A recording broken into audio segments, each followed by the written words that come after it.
और बंधु, क्या हाल चाल, क्या हाल चाल, क्या हाल चाल। यार, बोर्ड एग्जाम्स के गैप्स में तुम मैक्सिमम बेनिफिट कैसे उठा सकते हो, कैसे तुम सारे सब्जेक्ट्स की प्रिपरेशन अच्छे से कर सको, इसके ऊपर मैं स्ट्रैटेजी वीडियो लेके आ चुका हूँ।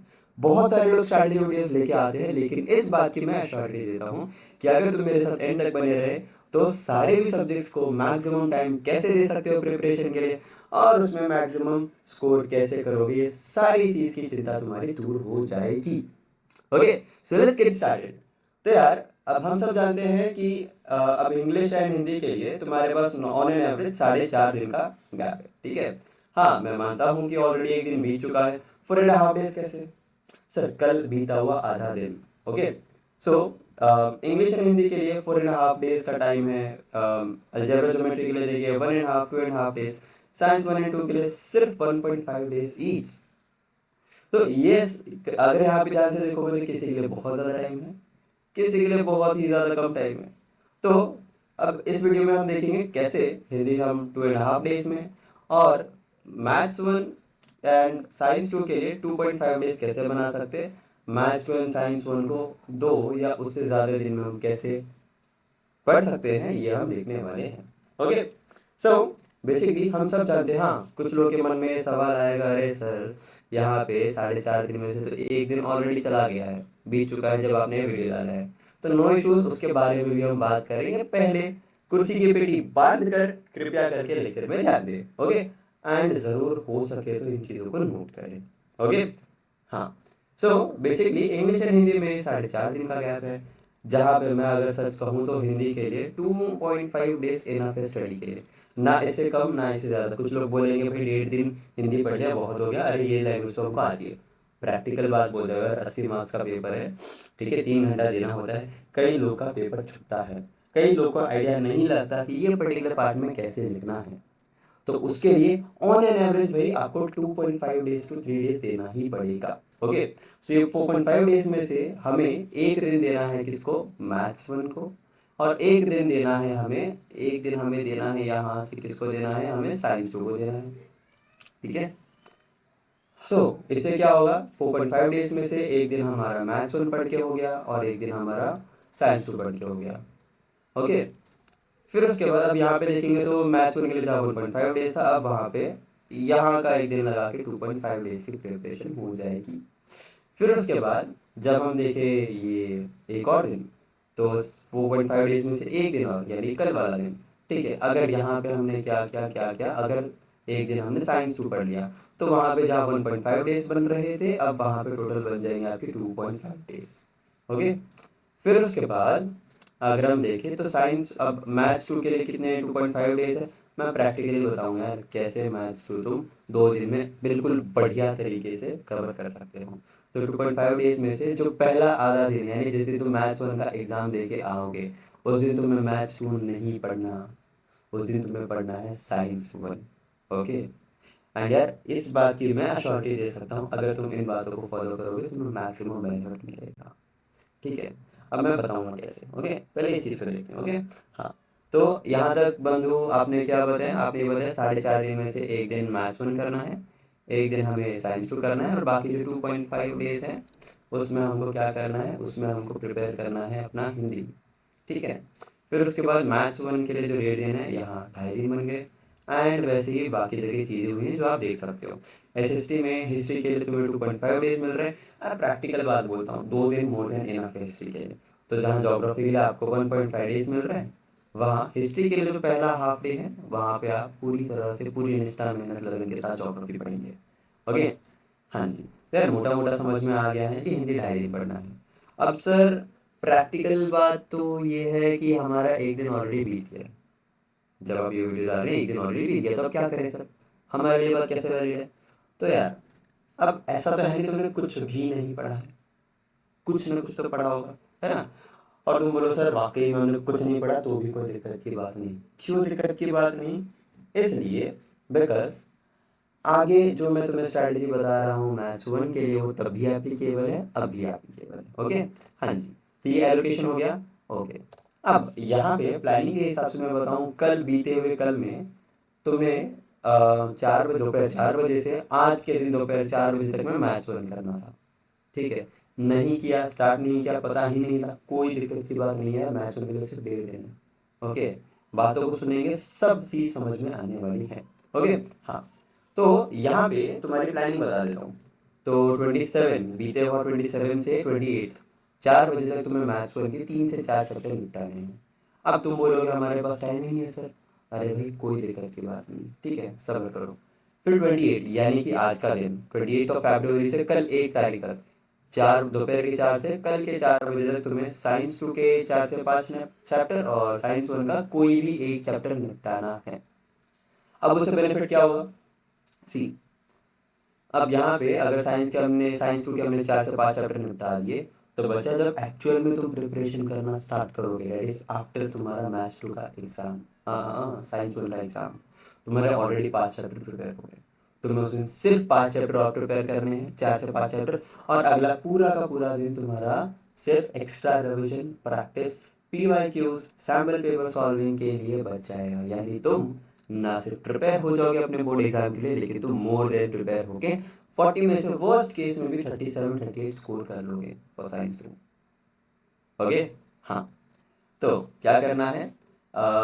जिन्होंने कुछ भी प्रैक्टिस नहीं किया मैथ्स और साइंस 2 इनमें से जो मैंने टारगेट दिया एक दिन के अंदर में, दैट इज 27 Feb से आज तक में, अगर तुमने ये चीज़ पूरी नहीं की है, ठीक है, तो कोई दिक्कत की बात नहीं। जिन्हें कर ली है इनमें से कुछ ना कुछ, उनको और बेनिफिट होगा, कोई दिक्कत नहीं। हाँ, तो क्या करना है, मैथ्स में हमको पता है टोटल कितने चैप्टर है, टोटल हमारे पास चैप्टर है, नंबर ऑफ चैप्टर्स इज 6, ठीक है, तो 6 चैप्टर्स है, उनमें से वर्स्ट केस में किसी भी तरीके से तुम्हें आज 2 चैप्टर प्रिपेयर करने हैं।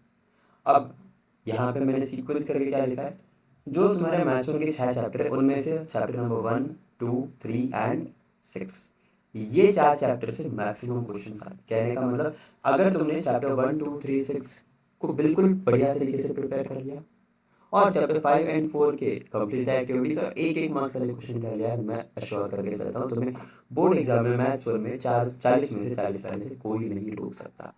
ठीक है, ऐसा क्यों बोल रहा हूँ? क्योंकि भाई पिछले साल मैंने जो पेपर प्रेडिक्ट किया था उसमें विदाउट ऑप्शन मैथ्स वन में 40 में से 39 मार्क्स आया था, और जो 1 मार्क्स का क्वेश्चन नहीं आया था वो किसी ने भी प्रेडिक्ट नहीं किया था, डोंट वरी। ओके, हाँ, तो तुम्हें क्या करना है, चैप्टर नंबर 1, 2, 3, 6, ठीक है, इनमें से कोई 2 चैप्टर आज प्रिपेयर करने हैं। हाँ, अगर तुम बोलो भाई सर ये सारे भी चैप्टर बहुत बड़े, कोई दिक्कत नहीं यार, chapter number 1 and chapter number 5 आज कर लो। ओके, हाँ, उसके बाद तो बेसिकली यहाँ पे जिन लोग ने बिल्कुल भी प्रिपरेशन स्टार्ट नहीं की, रिविजन की, प्रैक्टिस की, वो क्या करेंगे, वो chapter number 1 and chapter number 5 आज प्रिपेयर कर लेंगे मैथ्स वन का। उससे क्या होगा, उससे होगा ये कि अब तुम्हें जिस दिन तुम हिंदी का एग्जाम देके आओगे, तुम्हें 4 ही चैप्टर प्रिपेयर करने होंगे, ठीक है, और जिन्हें ऑलरेडी प्रिपरेशन स्टार्ट कर दी, मैं बोलूँगा भाई मिनिमम है तुम 3 चैप्टर, 3.5 या 4 चैप्टर मैथ्स का निपटा दो आज। इतनी बात क्लियर? ओके, कब तक करोगे यार? 6 बजे तक कर लो, कोई दिक्कत की बात नहीं है, ठीक है। ओके, उसके बाद आज जो मैंने इवनिंग की बात बोली थी, टाइमिंग्स लिखिए, जिन्हें बिल्कुल भी स्टार्ट नहीं किया था वो क्या कर सकते हैं वो बेसिकली रफली 6 बजे से साइंस 2 के 3 चैप्टर आज निपटा दो। कितने? 3 चैप्टर आज निपटा दो, ओके, आज के दिन पे, दैट इज 28 February। और साइंस 2 का एक एंड साइंस 1 का एक चैप्टर तुम कल साइंस 2 के जो बाकी 2 चैप्टर और साइंस 1 का एक चैप्टर, यार तुम कल वो दोपहर 3 या 4 बजे में पूरा कर दो। इतनी बात यार, इससे क्या होगा कि तुम्हारा इनडायरेक्टली, यहाँ पे ध्यान देना, गैप डेज का इस्तेमाल करके साइंस 2 का तुम्हारा 4 से 5 चैप्टर ऑलरेडी प्रिपेयर हो चुका है फॉर रिवीजन, ठीक है, और साइंस 1 का तुम्हारा यहाँ पे एक चैप्टर प्रिपेयर हो चुका है। अगेन ये जो चैप्टर लिखे हैं मैंने, ये वो चैप्टर से जिनसे तुम्हारे सारे भी क्वेश्चंस बनने वाले हैं। ये वो चैप्टर जिनसे ऑप्शनल क्वेश्चंस बनने वाले हैं और इनसे 1 मार्कर क्वेश्चन बनने वाले हैं। क्या बात समझ में आ गई? तो ये तुम्हारे मैक्सिमम मार्क्स बनाने वाले हैं। ओके, ठीक है, हाँ, सर ये बात, अब ये सारी बात को मैं समराइज करता हूँ। यहाँ तक मैंने क्या बोला? यहाँ तक मैंने ये बोला कि ये जो 4.5 दिन है, इसमें से एक दिन तुम्हें मैथ्स वन को देना है, एक दिन तुम्हें साइंस 2 को देना है, बाकी 2.5 डे हिंदी को देना है, ठीक है। इससे जहाँ पे तुम्हारा 1.5 दिन बन रहा था मैथ्स वन के लिए, वो 2.5 डेज बन जाएगा। ठीक है। फिर उसके बाद तुम्हें मैथ्स 2 में 2.5 डेज था, वो 2 दिन में भी तुम कर सकते हो, ठीक है। साइंस अब कैसे करोगे उसके लिए दूसरा वीडियो आएगा, कोई चिंता की बात नहीं है, ठीक है। साइंस अब यहाँ पे साइंस 2 जहाँ 1.5 डेज था, यहाँ पे ऑलरेडी इसके मदद से तुम देखोगे तो तुम्हें 2.5 डेज बन गए। साइंस में 2 दिन में करना पॉसिबल, अरे भाई एक चैप्टर तुमने यहाँ पे निपटा दिया, और उसके अलावा जो 4 चैप्टर है तुम बेसिकली मैथ्स 2 का एक प्रिपरेशन जिस दिन स्टार्ट करोगे उससे एक दिन पहले करो। मीनिंग व्हाट, जिस दिन मैथ्स 1 का एग्जाम दे के आए उस दिन तुम 4 चैप्टर किसके निपटाओगे भाई, साइंस 1 के। उससे साइंस 1 एंड साइंस 2 दोनों भी एग्जाम से पहले तुम्हारे 5 चैप्टर ऑन एवरेज तैयार हो चुके हैं। Okay, 50% chapter already, 50% syllabus already तुम्हारा मेन एग्जाम गैप से पहले प्रिपेयर हो गया। इससे ज़्यादा क्या चाहिए यार, ठीक है। हाँ, ओके। तो अब यहाँ पे अगर तुम लोग कहोगे तो मैथ्स 1, मैथ्स 2, साइंस 1, साइंस 2 के इंपॉर्टेंट टॉपिक्स क्या हैं जो बोर्ड एग्जाम में आने वाले हैं, या जिनकी बहुत ज़्यादा प्रोबेबिलिटी कि वो बोर्ड एग्जाम में दिख जाए, तो मुझे कमेंट कर देना, मैं बहुत ही ज़्यादा जल्दी उस पर भी वीडियो बना दूंगा। ओके, ठीक है। अब हिंदी की प्रिपरेशन कैसे करें, तो यार आज 28 फरवरी है, ठीक है। मैंने तुम्हारे जितने भी काम है, ठीक है, वो 4 दिन में डिवाइड कर दिया, ठीक है। इसके ऊपर मैं डिटेल में अलग से एक वीडियो बनाऊंगा, बिल्कुल शॉर्ट में बता रहा हूँ क्योंकि तुम्हें पता होना चाहिए तुम्हें क्या करना है, ठीक है। हाँ, तो आज के दिन यार तुम्हें पत्र लेखन, हाँ जी, तो आज के दिन में तुम्हें औपचारिक पत्र लेखन कर लेना है, ठीक है। गद्य आकलन यानी प्रश्न निर्मिति के 4-5 एग्जाम्पल्स करने हैं, खुद से ट्राई करने हैं, सॉल्व कर लेने हैं। उसके अलावा तुम्हें पोयम लेसन्स एंड पूरक पठन मिला के टोटल 22 चैप्टर्स हैं। ओके, पोएम्स वगैरह सब काउंट करके 22 चैप्टर्स हैं। तो तुम्हें मेक श्योर करना है कि हर दिन तुम 6-6 चैप्टर्स के पोएम पूरक पठन इंक्लूड करने के बाद 6-6 चैप्टर के नवनीत या कोई भी एक पर्टिकुलर डाइजेस्ट जो तुम फॉलो करते हो, ठीक है। तुम्हें बेसिकली क्या करना है, डाइजेस्ट के अंदर जो भी पैसेजेस बता के रखे हैं वो पर्टिकुलर पैसेज टेक्स्ट बुक में रीड करना है, और डाइजेस्ट में उसके ऊपर जो क्वेश्चंस पूछे उनका खुद से आंसर करना है। ओके, हाँ। और जहाँ तक पोएम की बात है, तो पोएम वाले जितने भी तुम्हारे चैप्टर्स हैं उनका पूरा का पूरा सरल अर्थ तुम अपने डाइजेस्ट के थ्रू पढ़ोगे। ओके, मैं जनरली नवनीत प्रीफर करता हूँ, लेकिन अगर तुम्हें कोई और डाइजेस्ट प्रेफरेबल है या कंफर्टेबल हो उसके साथ, वो भी फॉलो कर सकते हो। तो तुम्हें क्या करना है फटाफट बताता हूँ। तो तुम्हें आज के दिन पे एक पत्र लेखन औपचारिक, ठीक है, क्या करोगे, बेसिकली उसका जो भी एक्सप्लेनेशन दे के रखा है डाइजेस्ट में, औपचारिक पत्र लेखन या पत्र लेखन से रिलेटेड, वो पूरा पढ़ के समझोगे, हाँ करना पड़ेगा और कोई ऑप्शन नहीं है। वो करने के बाद पत्र लेखन का फॉर्मेट उसमें कैसे दिया हुआ है वो देखना है, एंड उसके बाद एक एग्जाम्पल को समझना है।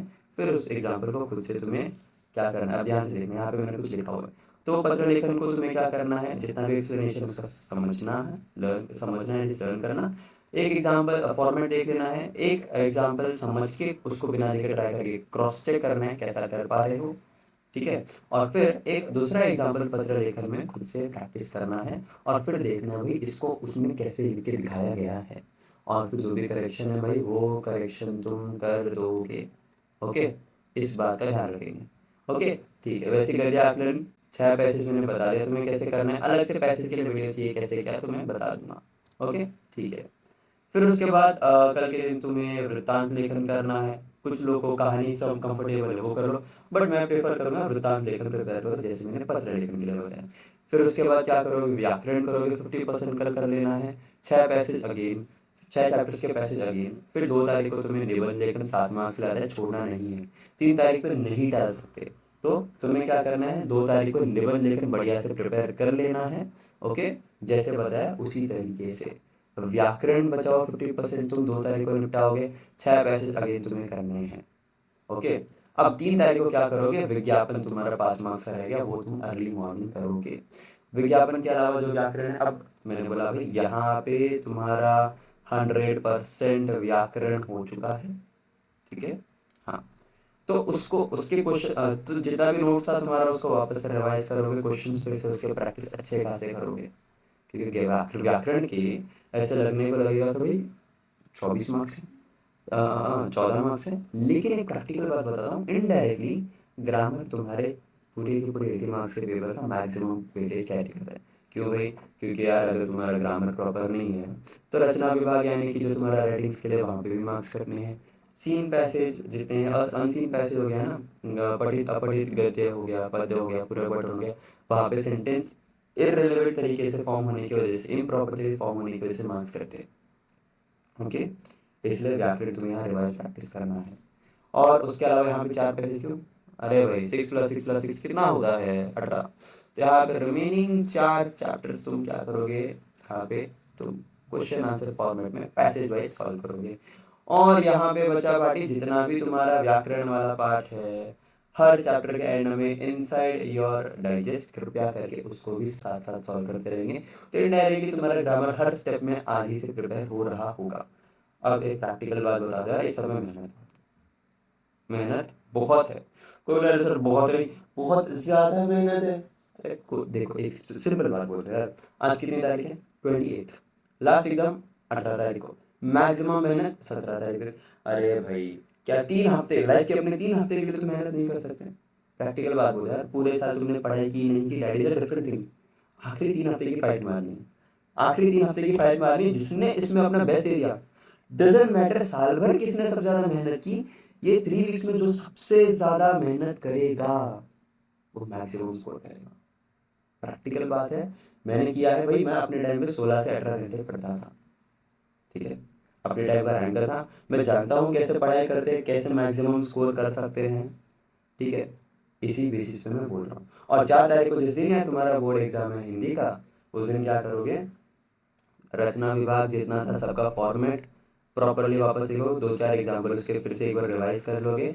व्याकरण का नोट्स पढ़ोगे, ज़्यादा कुछ अलग नहीं करना है, ठीक है। जो मिस्टेक्स कर रहे थे उनको गो थ्रू कर लेना। और कृपया करके यार पोयम का जो अपना सरल अर्थ है, कृपया करके उसको फिर से पढ़ लेंगे with the help of your digest, ठीक है। अब क्यों पढ़ना ज़रूरी है? क्योंकि किसी भी 2 लाइन के ऊपर तुम्हें सरल अर्थ लिखने के लिए एग्जाम में आ जाता है, तो गो थ्रू करोगे तभी तो लेके आ पाओगे, ठीक है। ओके, तो अब तुम्हारे कई लोग अब यहाँ पे आज के लिए तुम्हें बेसिकली क्या क्या करना है, मैथ्स 1 के 2 चैप्टर निपटाने हैं मिनिमम, ठीक है। उसके अलावा तुम्हें आज साइंस 2 के 3 चैप्टर निपटाने हैं। और थोड़ी सी मेहनत करके, अच्छा किसी को लग रहा है सर 6 चैप्टर नहीं हो पाएंगे आज, कोई नहीं यार, यहाँ पे 4 चैप्टर कर लो और यहाँ वाले पार्ट में 6 चैप्टर कर लो, कोई दिक्कत की बात नहीं। ओके, बहुत ज़्यादा मेहनत के बाद मैं बोलता हूँ यार, प्रैक्टिकली एक बात बोलूँ, तुम्हें रफली ऑन एन एवरेज 12 से 14 घंटा पड़ना पड़ेगा, और कोई ऑप्शन नहीं है। लेकिन बच्चों में एक बात बोलता है यार, तुमने अगर 12 से 14 घंटे पढ़ लिया ना यार अभी से ये 3 हफ्ता, मैं प्रैक्टिकल बात बोलता है यार, हिंदी में तुम्हारे 60, वर्स्ट से वर्स्ट केस में यार तुम्हारे 70 के आसपास बन जाएंगे मिनिमम। किन के लिए बोल रहा हूँ? जिन्हें अभी तक ठीक ठाक ही पढ़ाई की है या फिर कम पढ़ाई की है या बहुत कम पढ़ाई की। जिन्हें बहुत कम पढ़ाई की वो 65 से 70 के बीच में मिनिमम स्कोर कर लेंगे, ठीक है। और जिन्हें डिसेंट लेवल, ठीक ठाक लेवल, एवरेज, अबव एवरेज पढ़ाई कर रखी है, वो 75 का जो मार्जिन है उसको टच कर सकते हैं, उसको क्रॉस कर सकते हैं। लेकिन उसके लिए तुम्हें इतनी देर 12 से, तुम्हें कितने देर, तुम्हें यार 12 से 14 घंटा पढ़ना पड़ेगा, नो ऑप्शन दिस, ठीक है। हाँ जी, तो 28 का टारगेट क्लियर है। आज तुम्हें पत्र लेखन करना है, गद्य आकलन करना है, ये इजी चीज़ है इसलिए मैंने इसको आज रख दिया, ठीक है। 6 नहीं तो भी एटलीस्ट 4 पैसेज आज कर लेने हैं, ठीक है। जगराता करो वो तुम्हारे ऊपर है, ओके। उसके अलावा तुम्हें साइंस 2 में तुम्हें 3 चैप्टर निपटाने हैं आज, ठीक है। नहीं होता 2 चैप्टर निपटाओ, कल 3 चैप्टर कर लेना साइंस 2 के, ओके। और फिर उसके साथ तुम्हें मैथ्स 1 के 2 चैप्टर करने हैं आज मिनिमम, जिनका पहले से हो रखा है वेल एंड गुड, अकॉर्डिंगली तुम अपने इसमें मैनिपुलेशन कर सकते हो, चेंजेस कर सकते हो। मैंने सारी भी चीज़ बता दी है, ठीक है। ओके, मैं एक बार तुम्हें ये सब दिखा देता हूँ, इसका स्क्रीनशॉट ले लो, ठीक है। अब मैं आ रहा हूँ भले, लेकिन सारी चीज़ क्लियरली चाहिए, तो यार इसका स्क्रीनशॉट ले लिया होगा, ठीक है। अब इसका स्क्रीनशॉट ले लो और अब इसका स्क्रीनशॉट ले लो, ठीक है। हाँ, ओके, इसके बारे में या ये जो चैप्टर्स हैं इनमें क्या करना है क्या नहीं करना है, ठीक है। फिर उसके बाद यहाँ पे इसको अगर और डिटेल में एक्सप्लेन करके चाहिए और अच्छे से प्रिपरेशन कैसे करें, पत्र लेकर समझ गया। लेकिन व्याकरण अगर नहीं आ रहा है तुमको, सर व्याकरण समझा के दो, अगर जो भी चीज़ है कमेंट कर दो, मैं प्रैक्टिकल बात बोल है, एक बार मैंने सिखा दिया उसके बाद कोई डाउट नहीं रहेगा, ठीक है। लेकिन उसके लिए एक चीज़ मैटर करती है, कि तुम्हारा इंटेंट ध्यान रखो। अगर तुम मेहनत करना चाहते हो तो ही इस एंड से मेहनत होगा ही। प्रैक्टिकल बात बोलता हूँ, ऐसा नहीं है कि मैं मेहनत नहीं करूँगा, मैं मेहनत करूँगा, ठीक है। पिछले साल भी मैंने किया था, लेकिन बहुत कम बच्चों को पता चला था कि अच्छा पूरा पेपर यहीं से आया हुआ। तो तुम मेरे बेसिकली शॉर्ट्स वगैरह देख लो, तुम्हें आइडिया लग जाएगा। ओके। सो व्याकरण में कोई डिफ़िकल्टी है, रचना विभाग में कोई डिफ़िकल्टी है, सीन पैसेज या फिर जो तुम्हारा अनसीन पैसेज है, पूरक पठन है, उसके अभिव्यक्ति का आंसर करने नहीं आ रहा है, जो भी तुम्हें डिफ़िकल्टीज आ रहा है प्लीज़ कमेंट कर दो, ठीक है। जितना जल्दी पॉसिबल होगा मैं उसके ऊपर वीडियो लेके आ जाऊँगा। लेकिन सबसे ज़रूरी चीज़ बचा एक ही है, तुम्हारी सेल्फ स्टडी। कैसे करना है, राइट डायरेक्शन में मेहनत करनी कैसे करनी है वो मैंने बता दिया, मेहनत करना तुम्हारा पार्ट है। ओके। सर इसी तरह लगे रहो, करते रहो, मेहनत कभी बर्बाद नहीं जाती। जल्दी मिलेंगे अगले वीडियो में। चलो तब तक के लिए बाय।